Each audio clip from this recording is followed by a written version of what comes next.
Assalamualaikum warahmatullahi wabarakatuh. Hai, perkenalkan nama aku Ahmad Wildan. Aku adalah seorang mahasiswa di kampus Universitas Islam Malang, jurusan Pendidikan Agama Islam, NPM 2190 10 11 159. Nah, aku tinggal di daerah Kabupaten Malang, Kecamatan Pakis, tepatnya di Desa Asri Katon. Desa yang sangat asri sesuai dengan namanya, Asri Katon. Namun, keasrian tersebut semakin menurun dan tak lagi timbul semenjak berkurangnya lahan hijau atau lahan resapan air dan bertambahnya sampah masyarakat, baik itu anorganik ataupun organik. Dan begitu pula dengan polusi udara yang semakin meningkat tiap harinya. Hal ini membuat ekosistem tidak seimbang dan dapat terjadinya kerusakan alam. Nah, kerusakan alam sendiri disebabkan oleh dua hal. Yang pertama yakni dari alam itu sendiri, dan yang kedua dari ulah manusia.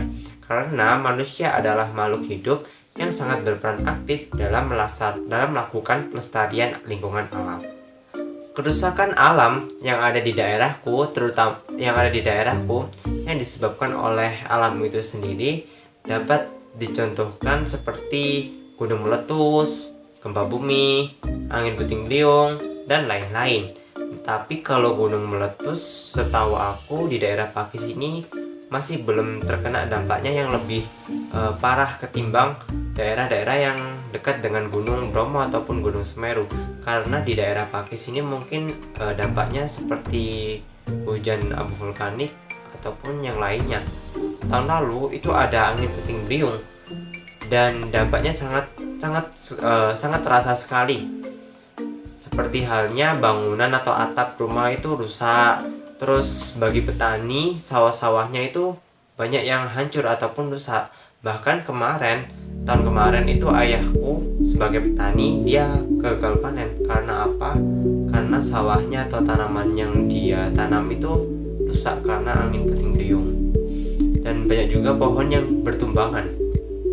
Nah, sedangkan kerusakan alam yang disebabkan oleh ulah manusia yang ada di daerahku itu seperti berkurangnya lahan hijau atau berkurangnya lahan resapan air, yang mana kalau berkurangnya lahan resapan air ini dapat menimbulkan banjir atau tanah longsor. Ketika hujan deras itu datang, tanah longsor ataupun banjir itu sering kali terjadi, terutama di daerahku. Nah, di daerah Asri Katon ini pernah terjadinya banjir ketika hujan deras datang. Namun banjir ini bukanlah seperti banjir yang ada di ibu kota, di Jakarta, yang sampai berbulan-bulan gitu, enggak. Tapi di sini itu banjirnya cuma sejam 2 jam gitu. Karena hujan deras tadi, terus juga disebabkan oleh selokan air yang terhambat oleh sampah-sampah, dan juga disebabkan oleh kurangnya lahan resapan air. Karena lahan resapan air atau penghijauan ini semakin berkurang seiring berjalannya waktu ini, populasi manusia atau populasi individu di daerahku semakin meningkat, dan semakin meningkat pula pemukiman atau perumahan-perumahan yang ada di daerahku ini. Bahkan sempat aku melihat sawah ataupun lahan penghijauan itu sekarang sudah menjadi komplek perumahan, sudah menjadi pabrik-pabrik, ataupun kemarin dibangun jembatan tol. Jadi sawah ataupun lahan hijau ini semakin berkurang, dan hal ini dapat menyebabkan itu tadi, banjir ataupun tanah longsor ketika ada hujan deras datang. Selain itu, seringkali aku melihat banyak sampah berserakan di daerahku, terutama di tepi jalan, sungai, ataupun di halaman. Hal ini mencerminkan bahwasanya masyarakat atau warga di daerahku masih rendahnya kepedulian terhadap lingkungan alam. Seharusnya kita sebagai manusia yang diciptakan oleh Allah untuk menjaga lingkungan alam, seharusnya kita harus peduli dan cinta terhadap lingkungan alam ini. Karena kalau bukan kita, siapa lagi yang mau merawat? Bahkan kucing pun gak bisa menanam tanaman ataupun membuang sampah di tempatnya.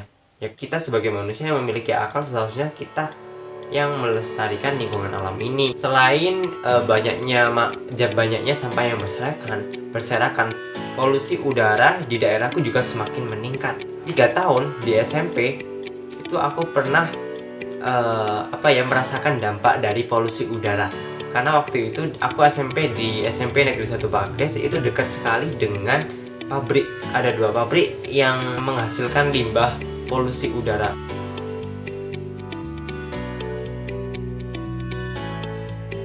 Seringkali ketika aku belajar di SMP Pakis itu, aku seringkali mendapati dampaknya, yaitu kayak baunya nggak sedap, nggak enak, dan itu membuat konsentrasi kita semakin menurun.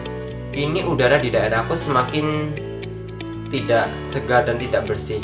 Kecuali kalau kita ada di daerah pesawahan atau di kayak lahan hijau, itu kita segar menghirupnya. Tapi kalau di desaku sekarang sebagian ada yang bersih, sebagian ada yang enggak.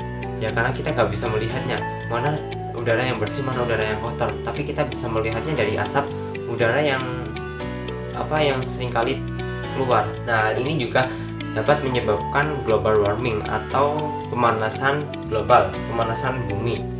Nah, pemanasan bumi ini disebabkan oleh yang pertama, meningkatnya pengendara mobil ataupun motor yang dapat terjadinya polusi udara ini semakin meningkat. Dan yang kedua, polusi udara yang disebabkan oleh pabrik ataupun industri. Dan yang terakhir, berkurangnya lahan penghijauan.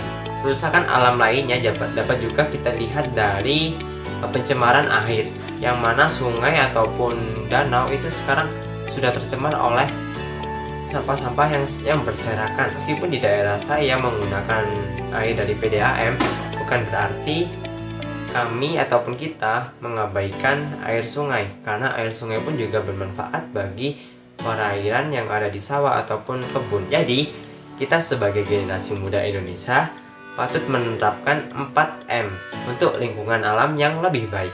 M yang pertama, membuang sampah pada tempatnya. M yang kedua, melakukan reboisasi.